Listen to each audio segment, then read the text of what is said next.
So, welcome all of you. I am so excited to share some time and space with all of you because we're going to be talking about healing your inner child.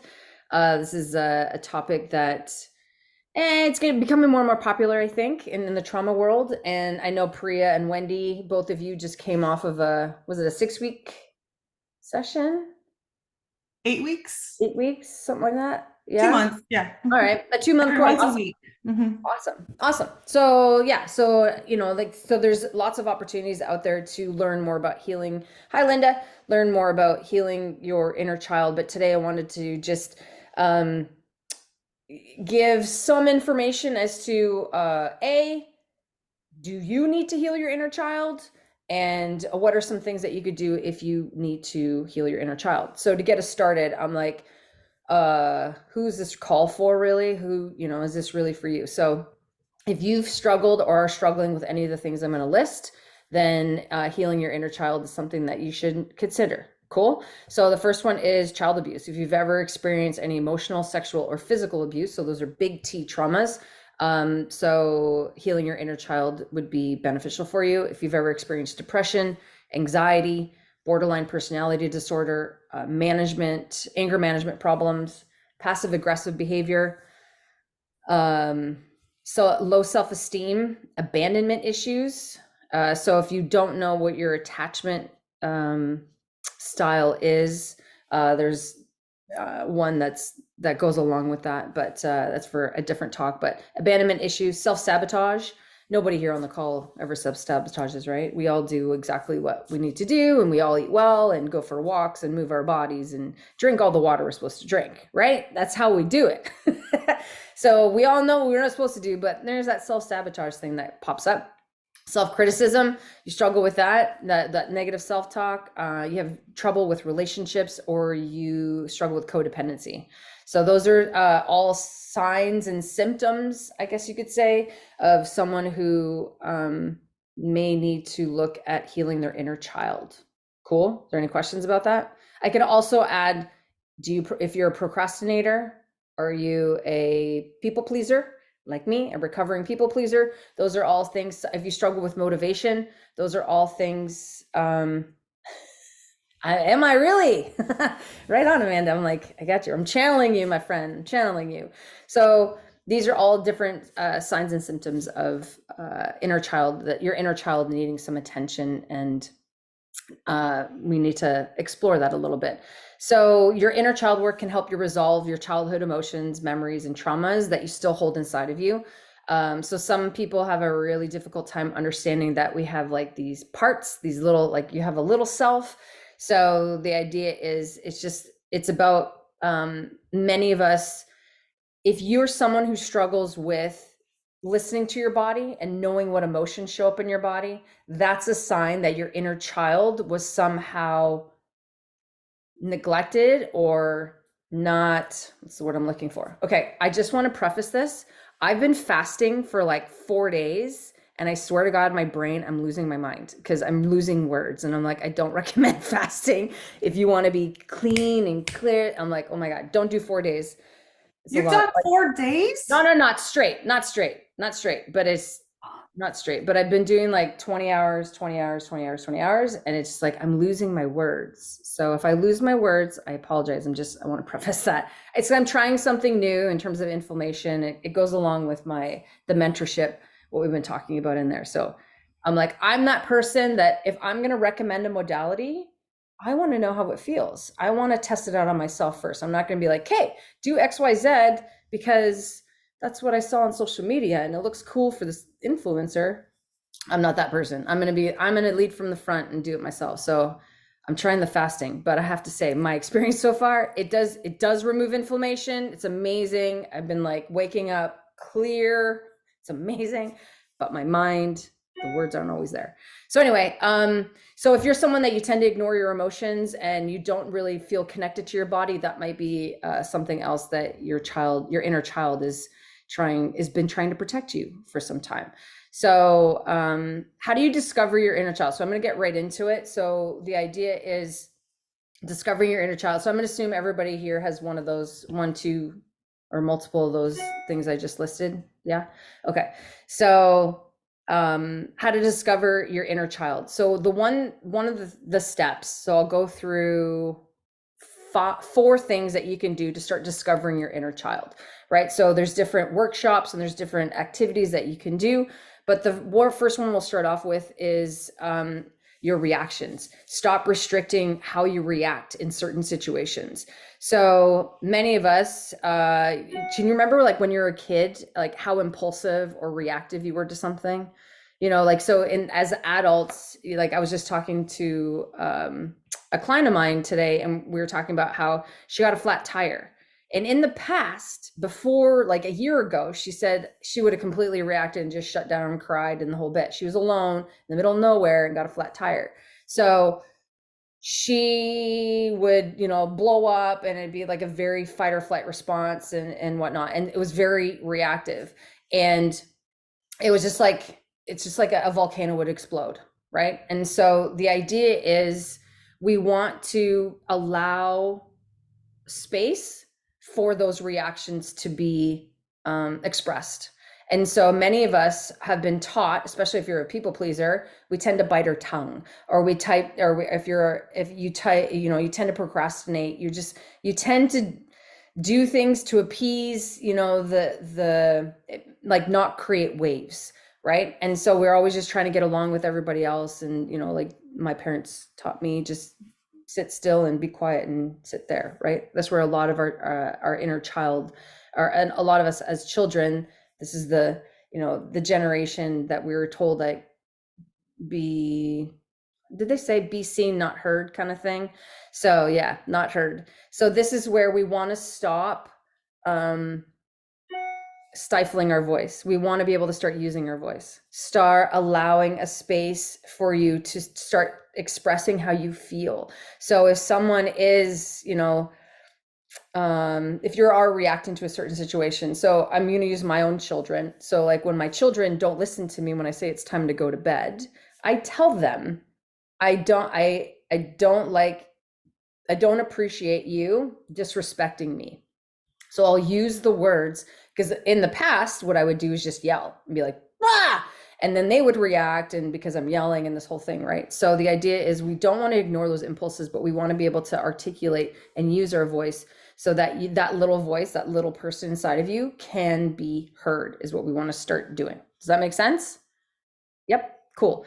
Next one, number 2, is start using your imagination. So a big piece of the puzzle is that when we have a traumatized inner child, our creative side, our imagination tends to be stifled. It tends to be pushed down. And like I imagine, like if you've done any work with Gabriel Maté, he explains trauma really well in a way that if you imagine like a beach ball, many of us, is that if you take a beach ball and you push it underwater and you hold it underwater for a really long time. So imagine doing that for 10, 20, 30, 40, 50, 60, 70 years and not allowing that ball to come up. That amount of effort to push that ball down really stifles that opportunity for you to be creative, to be imaginative, to be what we call in the polyvagal theory, ventral, very green, very, allow you to express joy and enthusiasm and happiness.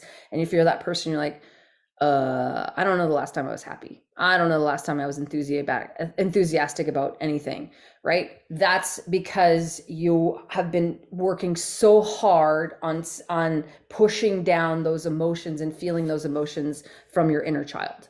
Okay. So the idea is, how can you express your creative self? So there's art therapy, for example. I talk about in a lot of my groups, we talk about like painting or playing music or baking. Some people like to do that. I used to be an avid scrapbooker, and I always used the excuse is because I lived away from my mom. So I always made the scrapbooks for her, to see what was going on in our lives and whatnot. But what I really realized is that I love being creative.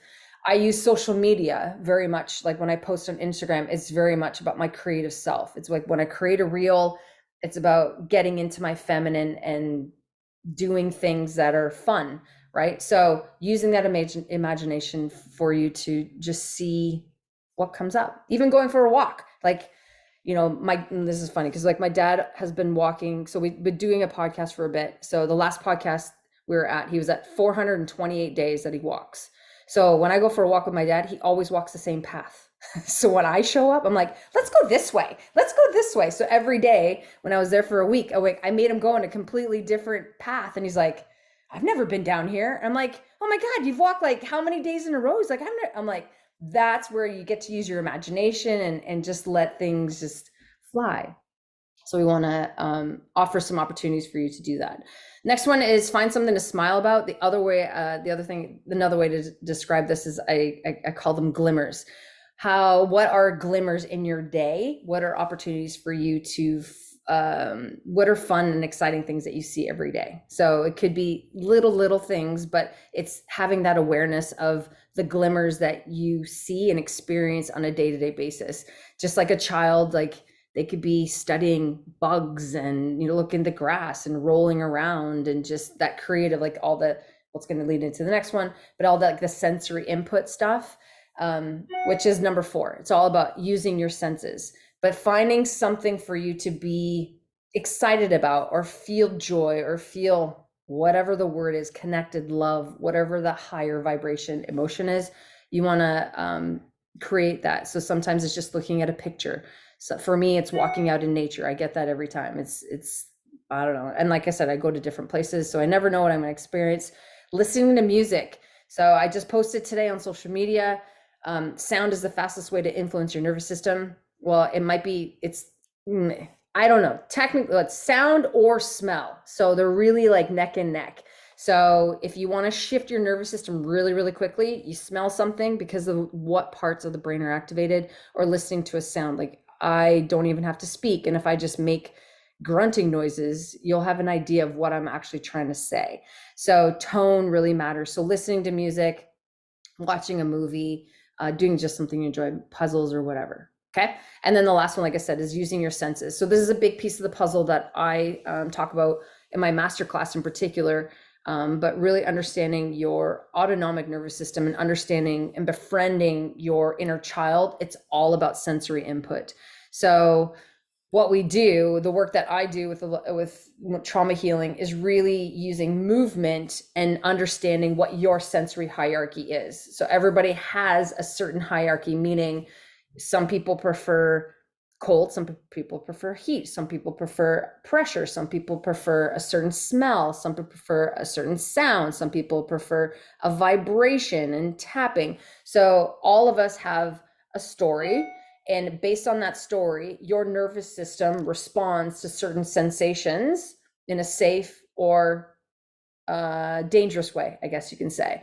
So one assessment that I did in the video I did today, I did the 6 healing sounds. But the thing is, before you do any modality or before you do any like sensory check or do any whatever thing that you're going to do, you need to assess what's going on in your body. And many of us really don't know how to check in our body other than like, yeah, I feel fine. Like I feel good. But if we all just stop for a second and actually just grab your sternum. If you go just at the base of your sternum and then press up and then push a little bit to the left and a little bit to the right, is it tender? Yes or no? So this is often a spot that if it's tender, that's a sign that your body's in a state of protection. Your body's in a state of survival, or your body's in a state of threat. Okay. So what we want to do is that we want to find which sensory inputs do we need to do for you to start feeling safe again. Okay. So that's where sound can work really well. So if I put on my Mariah Carey, like mine doesn't hurt right now, but if I put Mariah Carey on, that will that'll lock up because she makes my hair, like back of my neck, stand up. I don't like that pitch. Right. Whereas if I'm listening to 432 hertz, like I was yesterday at my daughter's trampoline, I was like, oh, I was so calm. I was like, a bomb could go off and I'm like, I'm good. I was really calm. I was vibing with that, and it was just really nice. So the idea is understanding that at any given time, if your body's in a state of protection, what can you do to lean into healing and speaking with your inner child? Because your inner child is there protecting you. Holiday songs I know, I'm getting ready. It's okay. That's the idea, is we build resiliency. I'm aware that Mariah Carey's sound is a trigger for me, but there are glimmers that we find, right? Okay, so are there any questions about that? So that's how we start discovering your inner child. So we can start just being more aware. Awareness So I'm like, I'm going to put this on a t-shirt, Wendy. I swear to God. Awareness brings understanding, and understanding brings choice. That's really what we're after, right? So the awareness of how much do you use your imagination on a day-to-day basis? How much do you allow your reactions and like use your voice on a day-to-day basis? How often do you look for glimmers on a day-to-day basis? How do you use your senses on a day-to-day basis? Okay, does that make sense? Yes. Awareness brings understanding, understanding brings choice. Cool. So once we start having that awareness, then we can start beginning to heal our inner child. All right. So the pain of carrying these childhood, I'll say traumas, I guess you can say. And when I say trauma, if you don't know what I mean by trauma, I did the talk last week on how to heal your trauma. It's really about nervous system dysregulation. Go back and watch that one if you want to learn more about like what you can do to heal your trauma. But it's really about understanding that there was a time in your life that you were dysregulated. And what I mean by dysregulated is you didn't feel safe. And what I mean by didn't feel safe is that your nervous system was under threat. Because you weren't being seen, you weren't being heard, your needs were not being met. Okay. So it affects all of the systems in our body. So what happens is that it's like that beach ball. If you've been pushing that down for a really long time, it takes a lot of effort and it's really exhausting. Your body might be really tired and you might not be able to sleep very well, or you might have gut issues, or you might have migraines, or you might have some type of ADHD, or you might have some type of symptom or diagnosis of something because your nervous system has been on high alert since you were a child, right? And so what we want to do is start offering opportunities. I call them parasympathetic now, parasympathetic snacks, movement snacks, for you to start giving yourself these little breaks, these little opportunities to start feeling safe, right? So if you ever check that diaphragm and you check the sternum here and that's tender and you're like, oh my God, I can barely touch it. It's like, whoa, right? That's a sign that you've been under threat for a really long time. So then start exploring. So put a heating pad there and see what happens. Or what if you just put your hand there and just hold it there and say, I love you, and say like nice, calm, loving things to yourself. What happens to it? Listening to sound. How does that feel? Right? So there's different things that you can do to help you understand, like, what does my body need to feel safe? Because if you are in a state of protection, you can't heal, my friend. As long as you're in a state of protection, you can't heal. So if you're trying to if you feel stuck, it's because you're healing too fast. You're in a state of protection. You're moving too fast. Okay. So if anybody comes up to you like Julie, or, like Leah, Wendy, Amanda, Priya, Linda, I'm stuck. What the heck is going on? And your answer is, you're moving too fast. But I'm like, I'm moving like molasses. It means your body's in a state of protection. Okay. You're moving too fast for your nervous system. So what we need to do is, what can we do to help? What can we do to help it feel safe? So how do we start healing that inner child? Right. And we start doing that by developing trust. Trust is a big piece of the puzzle, because when you're a child, your trust was broken. Your needs were not met in some way, shape, or form. So we need to first build trust. And who do we start building trust with first? Want to take a wild guess? You're like, who could it be? Do I build trust with my mom and my dad, the person that hurt me? You're going to look in the mirror and you're going to start looking at that person every morning and you're going to say, I love you. You're going to look in the mirror. It's all about building trust within yourself. It's all about looking at you and what do you need to do when you show up every morning and, start your day. What are you going to do to build that trust within yourself? Right? Because a lot of times you're like, yeah, today's going to be a great day. I'm going to eat well and I'm going to get my exercise in. I'm going to go get sunlight. I'm going to go ground. I'm going to do all the things I need to. And then 5 minutes later, you get an email and everything falls apart. Your cortisol spikes. And then you're like, then there's a next thing. And you're like, next thing you know, the day is the end. And you're at the end of the day and you're exhausted. Right? Because you got so many sympathetic hits, so many cortisol hits, so many adrenaline hits that your body's like, I'm just tired. So what we want to do is start building trust. So what are you going to do to help you do that? Well, you start with parasympathetic snacks is what I call them. So they're little things that you can do to start literally, like if it's A minute. If you want to start with the mental body, it's just a thought. I am enough. I am loved. I am worthy. I am connected. Whatever. You can start with that. If that's all you want to do, look in the mirror and you say that to yourself. Say that a few times. If you want to do the affirmations, great. If you want to do mantras, great. You can do a meditation. Whatever you're going to do, whatever you promise yourself, you're going to do it, and you're not going to, oh, something else got in the way. Okay. You want to prioritize yourself and take care of yourself. So in like the buzzword is self-care, right? It's the self-care word. What are you going to do for yourself? But I recommend that it's a small thing that you already do. It's called habit stacking. So what's something you do every day without fail? I guarantee you eat every day. Even though I've been fasting a long time, I do eat. So even like before you eat, you could do something to build that trust within yourself, for example, or every time you check your email, or every time you pick up your phone, or, whatever, every time you go outside, whatever it is that you do, you want to habit stack it so that you're doing that one little thing to start building increments. Okay. What's important to understand about rebuilding your nervous system and resetting your nervous system is you're better off doing something 10 times a day for 1 minute than 10 minutes one time a day. Okay. That's just how the nervous system works. You're better off with small increments because that's how we start building trust within the nervous system. Does that make sense? Yes. Okay.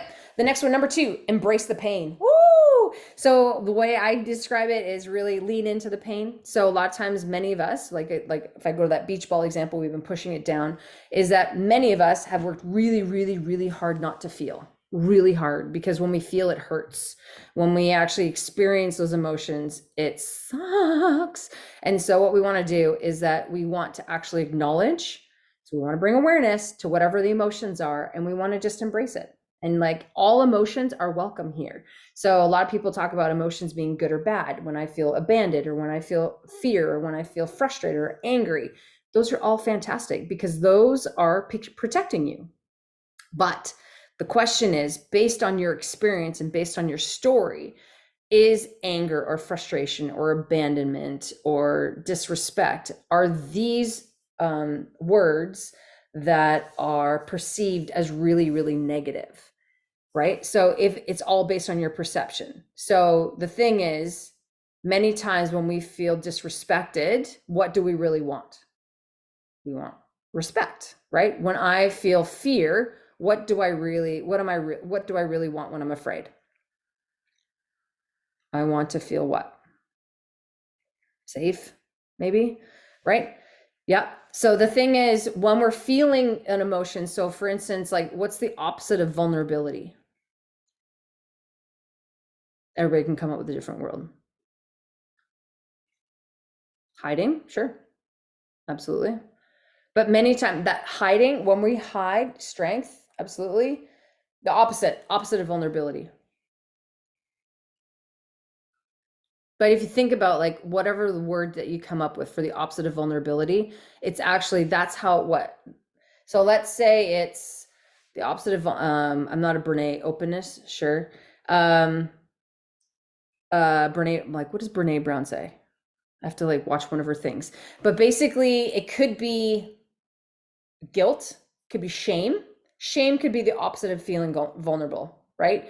Because many times like shame is something that I'm feeling within me. And so when I feel embarrassed with me, I don't want to allow myself to be vulnerable, right? So that shame shows up so that I am not vulnerable. Does that make sense? There are certain emotions that show up, like we're going to call them negative, or the heavier emotions. They show up in a way to protect you so you don't get hurt when you feel loved, or when you feel vulnerable, or when you feel happy, or when, like, for me, my husband always just asks, "Are you happy?" And I'm like, "I don't know." He's like, "How do you not know?" Like, he would ask me all the time. I'm like, "How do you not know?" I'm like, "Because I've taught myself not to feel happy, because whenever I felt happy, I always got hurt." So to me, happiness meant hurt, that I'd feel hurt. Like I'd feel it for an instant and then the shoe would drop. I was all like, my whole life, I felt like I was waiting for the other shoe to drop. So for me, happiness is not something that I'm on the hunt for, because I know hurt is coming. Does that make sense? So the idea is that we want to be able to embrace that pain. We want to be able to embrace whatever emotions are showing up and holding space for them. The next one is to forgive. This is a big piece of the puzzle when we're talking about healing. And this is where I always ask people, like, you hear some, I have heard some really incredible stories of what people have been through over the years. And some people have really been dealt a bad hand, and many survivors of many different things that shouldn't have happened. And a big piece of the puzzle for them to get to a healing level, for them to, feel better in their bodies, is forgiveness. But forgiveness is a really, really hard thing to do, especially when you didn't ask for whatever happened to you. Like you didn't ask for that. But it's easy to be angry, and it's easy for us to stay it's easier for us to stay angry and frustrated and deal with the pain of being a victim, quote unquote victimized or whatnot, than it is to really lean into letting that go. And so for me, forgiveness, like it was a big piece of my healing puzzle personally, was being able to forgive my abuser, right? And so I had to let that go. And it's like I used to blame myself and, the whole whatever, like talk about that until we're blue in the face. But the idea is that I need to let that go. It's part of my story. It's forgiving myself for being in that situation and whatnot, right? So through forgiveness, we have the opportunity to heal the inner child at the end of the day. It's that door. Forgiveness is really the door to talk to that part of you, that inner child that was scared or hurt or whatever the word is that you're talking about. It's a really hard one to do. So this is one, like when you practice forgiveness, this is why co-regulation is so important when we're healing. So that co-regulation and forgiveness tend to go along really well. And then number 4 is drive away the guilt. So what I mean by that, it's important to make sure your inner child feels accepted and recognizes your true self. Who you are is perfect. You are perfect the way you are. And understanding that you are worthy, you are loved, you are enough. And we want to help lean into, like, the guilt and shame that you feel is simply the opposite of feeling accepted and honored and feeling that compassion for yourself, right? So we want to help practice and understand, like, what can you do to lean into the guilt and shame that you may feel, that you've been feeling for a long, long time, right? So I talk about, so I've used the emotion code. If you're not familiar with it, it's a technique to help you release emotions that are trapped in the body. Guilt and shame, grief actually tends to be held in the middle of the chest. So emotions get trapped in the body, and what can happen is our heart builds a protective wall in order not to feel hurt, right? So we have this thing called a heart wall. And so what we want to be able to do is lean into the opportunity for you to release the emotions that are on your heart, or in your heart wall, I guess you can say, if it's in your conscious mind or your subconscious mind. So what we want to do is just lean into the guilt. So one thing you could do is, if we all stand up and we do the sway test and ask, do I have guilt in my body? Offering it the opportunity to let go, that there are ways for you to let go of that guilt and that shame that is being harbored in our body. And then you can do the work of finding out where it is in your body, and you can ask it. So there's lots of different ways to release it, but we want to be able to come up with ways for you to feel more acceptance, and allow who your true self is and let them exist in this world. So the ways you can do this, so how do you do inner child work? So what can you do? So journaling is a big piece of the puzzle. So, some people who, like, depending on, if you don't know much about your nervous system states, I talk about, the polyvagal theory, and think of a stoplight. You have your ventral, which is green, which is everything's happy. And then you have the middle that feels sympathetic or yellow. And then you have the bottom that is red, which is dorsal, which is basically freeze. So what happens is that your inner child is stuck in probably red, and there's some blends of fawning, like people pleasing and all that type of stuff. There's different colors, but if we just keep it simple, green, yellow, or red, and your inner child is stuck in either yellow or red, in this fight or flight response, or just in freeze, it's just like shut down completely. I didn't even know it existed before today, kind of thing. So when we talk about journaling, I recommend that you can do journaling with prompts, or you can do journaling like freestyle. So you just open the book and you let whatever come out, right? You let your inner child, you're just like, dear inner child, and then just see what comes out of you. So depending on which state that you've been stuck in, you're going to need one or the other. Okay. So if someone is stuck in freeze and asking them to go, dear inner child, it's going to be really hard because they're frozen. So you don't want somebody who's stuck in freeze to just have a free, it's like a free for all, right? It's like asking somebody who's in the yellow zone, like in a sympathetic state, to slow down and meditate. They're like, are you kidding me? I'm not going to do that. Then if I slow down, I'm going to die. Don't ask me to meditate, right? So that's where it just, when I talk about journaling, I just want you to understand that sometimes you're going to have to prompt depending on which state you are. You might need some prompts to get you started. That's why there's so many. If you go to Amazon, you'll find all these inner child healing journals. That would be good for you if you are someone who is stuck in freeze. Okay. You don't know what freeze means. I have other calls, I have other talks we can talk about, but essentially it's like, I feel like I'm stuck. Okay. If you're someone that you're in a fight or flight response, you're in that yellow, then just that freestyle writing and just your dear inner child, have it, let her go, see what comes out, because you're already in the go motion. Like let your hands are gonna be like cramping because you can't keep up. That's why you can use the voice memo if you want to use your voice that way too. That's what I recommend. One of my clients was telling me that Google has a like Google record something, so you can record it and it goes automatically to a Google document. So yeah, anyway, very cool. Yeah, journaling can feel definitely unsafe, so the prompts worked better for me as well, 100%. So that's where like at Christmas I tend to give people some journals that I've enjoyed to help get the ball rolling and whatnot. Just again, it depends. There's a time and a place for it, because some people are like, journaling doesn't work for me. I get it. And because it doesn't work for you because you haven't met your nervous system where it's at. And that's a big piece of the puzzle. When you're trying to heal, you need to understand, where is your nervous system at? Okay. And so that's how we choose, that's how we figure out what modality is better for me. Like, how do you know you should do cognitive behavioral therapy? How do you know if you should do EMDR if you're healing trauma? How do you know if you should do art therapy?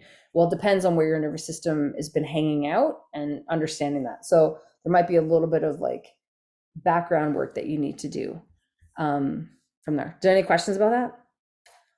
No? Cool. The other thing too is, like I mentioned before, is meditation. So connecting with your inner child, meditations, there's probably tons on Insight Timer and tons on not Amazon, but YouTube. Meditation might be something really, really hard for you. So again, if you're in freeze, meditation is going to be good for you because you're used to sitting still. But if you're somebody in the sympathetic, in the yellow zone, asking you to meditate is not easy. So doing walking meditations, and what I mean by meditations also, like if you're in a sympathetic state, and this is something that one of my clients was talking about, is like, can you show us what a sympathetic snack looks like? And it's simply like anything that you can do to heal your vagus nerve. It could be humming, could be chanting, could be petting an animal, it could be grounding your feet, it could be getting sunlight into your eyes, it could be drinking a cup of tea, it could be going for a walk, it could be phoning a friend. There are so many different things that you can do, and that can be a meditation. And what I mean by meditation is a place where you just allow yourself to be. And what I mean by meditation is just allowing, like a lot of people think meditation is like, I'm going to stay quiet and not move my body. However, if you've been living in a sympathetic state, fight or flight, doing that is not easy. So what we do is that we open the door by offering parasympathetic, like a snack where you're going to allow your body to slow down a little bit more, right? So you're not going to sit down and drink a tea because it's super hot. You're not going to finish it, right? You're going to, like, all the time, every Saturday, you go to Costco and everybody has a cup of coffee in their hand, just walking the lines, just really slow. Everybody, like, I can't believe how many people drink coffee. Just boggles my mind. But anyway, you see people like, they can't go anywhere, like in Canada, can't go anywhere without your Tims. Like everybody's got to have Tims. And I'm like, I feel like the oddball because I don't drink coffee. I don't need it. Can you tell how fast I talk? But essentially, I am not a coffee drinker. So I'm not that person. However, when I do drink I do drink tea. When I drink tea, it offers me the opportunity to chill out, to calm down, and that's what we're looking for. So when I talk about healing meditation, what I'm really looking for is the opportunity for you to slow down in a safe way. Okay, you don't drink it either. Yeah, see, I'm not. Yeah, Wendy. I've always thought how like breastfeeding is such a I didn't breastfeed, but I was breastfed. But I always Mhm. have thought since I was younger, like that's just a time that someone may not have thought to sit still. It's good Yeah. for everybody involved, but when people have always said it's good for the immune system of the child, the baby, I thought, yeah, but is it just that? No, I don't believe it is. It's both. It's that parents, moms that chose to breastfeed, their child has better immune system, et cetera. I'm like, there's beyond just the nutrients, it's the co-regulation. Absolutely. So I'm just thinking of that. That's a that's a, Especially a parasympathetic movements. Absolutely. Well, and the thing too is you think about like I remember when I was breastfeeding, like a lot of times like you see mom multitasking. I remember sending my dad because I was breastfeeding my twins at the same time and then I was cutting my older son's nails at the same time. So it was like I was doing all this stuff and that's the thing as a mom, you're just like always multitasking and I'm like sending my dad I'm like, how's this for being a mom, right? But the opportunity is that I was missing the boat. Is that when I'm breastfeeding, that's again it was example I was living in a sympathetic state. I was like, what else can I do? Like you're on your phone, most moms are on their phones, they're like checking social media, they're disengaged from actually connecting with their child, right? And that's a huge opportunity, and I think that's like that's a great place to start it if you do have a child, a baby that is breastfeeding. But even like now when my children are 9 and 12, and just putting your phone down and looking them in the eye and engaging with them, or even putting your hand on their shoulder or whatever when they're talking, to know that like I'm engaged with you. Like that's, that can be a movement snack, if you will, because you're engaging with them. Dinner time at the table, absolutely. Like absolutely. Like this is a big thing too, talking about dinner, is that many people don't eat in a parasympathetic state. So if you don't eat in a parasympathetic state, you're not absorbing any of the nutrients. Like you're not going to get what you need. Like it's absolutely like this. The research shows it. If you're not eating in a parasympathetic state, you're going to overeat. Period. Like that's just it. You're just not absorbing what you need. So then that's a big piece of the puzzle. So like I know with Ayurvedic they're like you have to eat in silence. So some people are like, no, you want to eat with people, and because when you talk, when you eat, you're talking, you get time to chew and all that sort of thing. You put your utensils down between each bite. Like these are all things like when I talk about when people are struggling with their diet and whatnot, I really look at the habits. Like, do you eat, do you chew 31 times? Do you eat in quiet? Do you eat within, in chaos and whatnot? So it's definitely sensory engagement. Absolutely. But like the thing is like sometimes like when I'm with my mom's family, oh my God, like everybody's talking over each other and it's just like, bah, bah, bah, bah, bah, it's so loud. I'm like, oh my God, this is not a healthy environment for us to be eating. Right. And so that's where it starts with, whoever is leading the meal, that you want to invite opportunities for you to definitely slow down. And so that's what I mean by meditation. It means slow down, just an opportunity for you to slow down depending on what style of slowing down resonates with you, because everybody's has a different story. So that's why like when I say, it's, you know, mindful, mindless, it's really offering an opportunity for you to just lose track of time, really. Just if you do that, that's bringing in the ventral. Oh, that's always fun. Somebody watching what you're eating. Mm, that's not stressful at all. Yeah, my mom used to say that too. Are you sure you should eat that? You sure? You sure you should have that second helping? Oh yeah, that's helpful. Right? Yeah. Table manager your elbows. Oh yeah. Oh, that's so good. That's definitely not parasympathetic. So that's the thing. It's a matter of, shifting gears and helping you figure out what can you do to offer more parasympathetic snacks in your day. This is how we can start healing your inner child. And then the last one that I have to offer is affirmation. So this is where if you are aware of where, what inner child part or where you feel the sensations in your body, for your inner child to connect with. Um, Affirmations are a fantastic way to do that. That's a mental door. So when I talk about healing, I talk about healing in 4 different bodies. Okay. So what I mean by that is that we have a physical body, a mental body, an emotional body, and a spiritual body. And so the idea is when we do affirmations, we're really tuning into the mental body, because a lot of times as a child, um, like, were any of you children that had to, like, were you ever disciplined and you had to go sit in like the naughty corner or the naughty step and you had to go think about what you did was wrong? Did anybody have to do that? Go to your room and think about what you had to do. Did you have those kind of parents? Right? So the problem with that is that when you have a dysregulated child, and or the wooden spoon, oh, even better, right? Here, we're just gonna, so that's the physical body. Like, that's, so my mom talked about that a lot. Like, she went to Catholic school and she remembers the nuns like hitting her hand with the thing, and yeah, getting hit. So it was very much like, depending on the generation, yeah, you got hit on the physical body and they're like, oh, those leave marks, so we can't do that. So then, like, okay, let's push them to the side and make them sit in the corner and think about what they did. So that's the mental body, right? So many, depending, again, if you're on the mental body, if you're someone that was put in your room or you had to go think about what you did was wrong, then affirmations may be something that's very helpful for you, because it's going to be a matter of shifting your mindset. She couldn't hit you because she wasn't strong enough? Oh, she just felt bad? No, you get that. You just wait until your dad gets home. Like, I used to get that. Just wait till your father gets home. Oh, yeah. Okay. Anyway, so that's where it's like, yeah.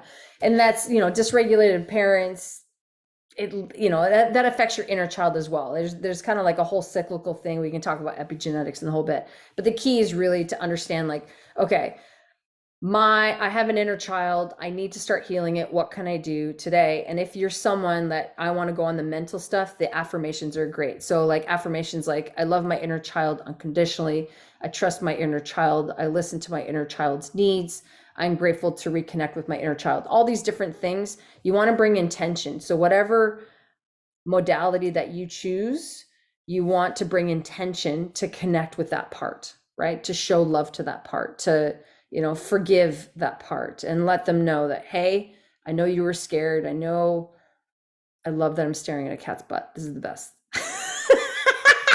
That's awesome. No, that's awesome. That's how you have fun. It's all good. It's all good. That's awesome.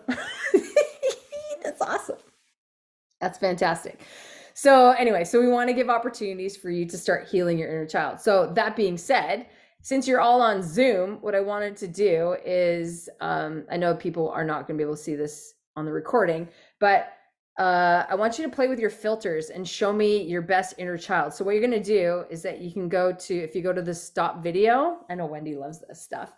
If you go to stop video, there's a little arrow and it'll show you like choose virtual background, choose video filter, choose your avatar. If you go to Well, this all came from Priya and Amra and I doing it yeah, on our play dates after our inner child class. We meet up and we put them on and just laugh so much. they're amazing. Amazing. So I want you to They're see if you can great. find your filters, if you can find the video filters, and then just start putting, filters on yourself just to let your inner child, like, what does my inner child like? Does the French hot? I'm a graduate.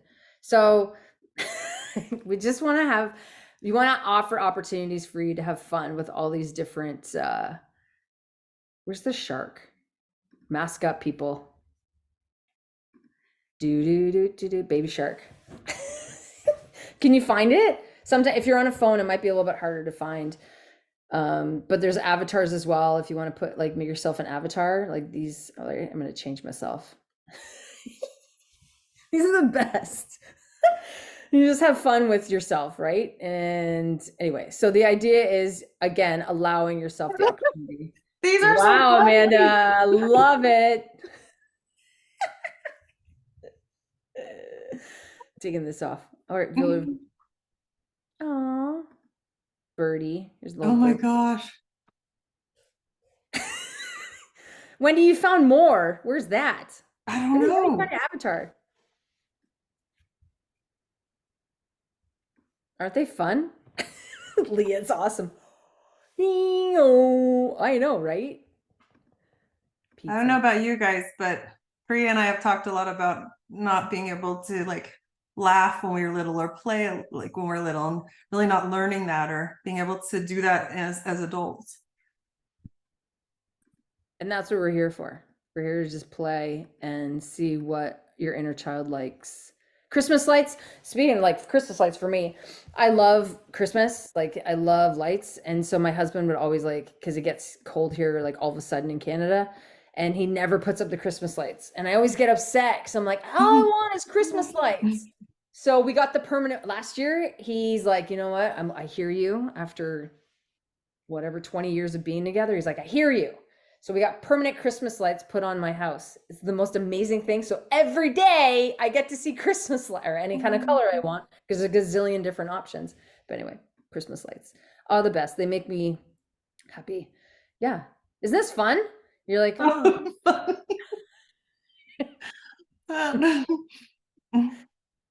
oh yeah. Nice. Leah, Amanda, are you gonna do it? She did. She does. I She think has I had like you like facial hidden. things. You've got all the fun ones. Oh, I'm just clicking around randomly. Can you see where it says video filter and backgrounds? No, I see the backgrounds, but Oh, maybe yeah. So that's where some people said they couldn't. They don't have. They had to upgrade or something like that. There's I don't know different versions of So Zoom. push on backgrounds and effects, Amanda. Did you go there? virtual backgrounds, I see that. And then to the right of it? Like I only get eyebrows, mustache, and beard and lip color. That's it. Oh yeah, I saw your mustache. Okay. That's nice and pretty. Love it.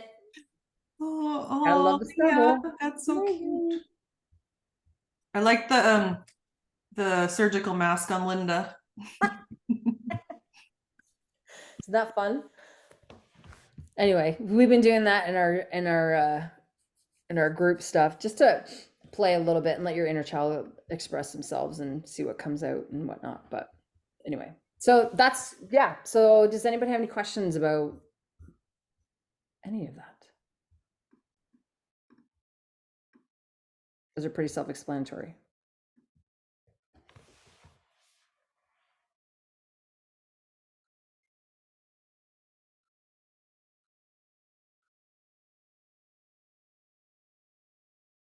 Nobody wants to talk because they're like, I don't want to be on YouTube.